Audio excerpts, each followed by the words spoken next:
Restaurant ஸ்டைலில் beef சம்பல் செய்வோமா? ஃபஸ்ட்டுக்கு பீஃபை marinate பண்ணிக்கொள்வோம். அதுக்கு கழுவி க்ளீன் பண்ணி வச்ச பீஃப் துண்டுகளை சேர்த்துக்கோங்க.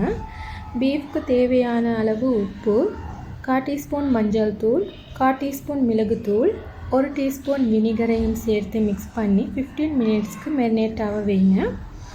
இப்போ ஃப்ரை பண்ணுறதுக்கு தேவையான ஆயிலை சேர்த்துக்கொள்வோம். ஆயில் சூடானதுக்கு அப்புறம் மெரினேட் பண்ணி வச்ச பீஃப் துண்டுகளை சேர்த்து ஃப்ரை பண்ணிக்கோங்க. இந்த ஸ்டேஜில் லோ ஃப்ளேம்லேயே வச்சு ஃப்ரை பண்ணுங்கள். ஏன்னா கறியை வேக வைக்காமல் தான் நாங்கள் இன்றைக்கி ஃப்ரை பண்ணி எடுத்துக்கிறோம். அதனால் லோ ஃப்ளேம்லேயே வச்சு பொறுமையாக ஃப்ரை பண்ணி எடுங்க.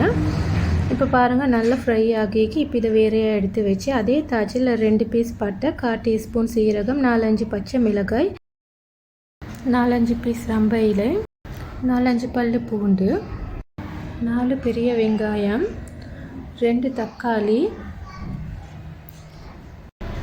தேவையான அளவு உப்பு, 1/4 டீஸ்பூன் மஞ்சள் தூள், 1/4 டீஸ்பூன் மிளகு தூளையும் சேர்த்து நல்லா வதக்கிக்கோங்க. இது நல்லா வதங்கினதுக்கு அப்புறமாக 2 டீஸ்பூன் துண்டு கொச்சிக்காய், 1 table spoon tomato sauce, fry பண்ணி வச்சு இறைச்சி துண்டுகளையும் சேர்த்து நல்லா வதக்கிக்கோங்க. அவ்வளோதான், சூப்பரான இறைச்சி சம்பல் ரெடி. இந்த ரெசிபி பிடிச்சிங்கன்னா லைக் பண்ணுங்கள், கமெண்ட் பண்ணுங்கள், மறக்காமல் சப்ஸ்கிரைப் பண்ணுங்கள்.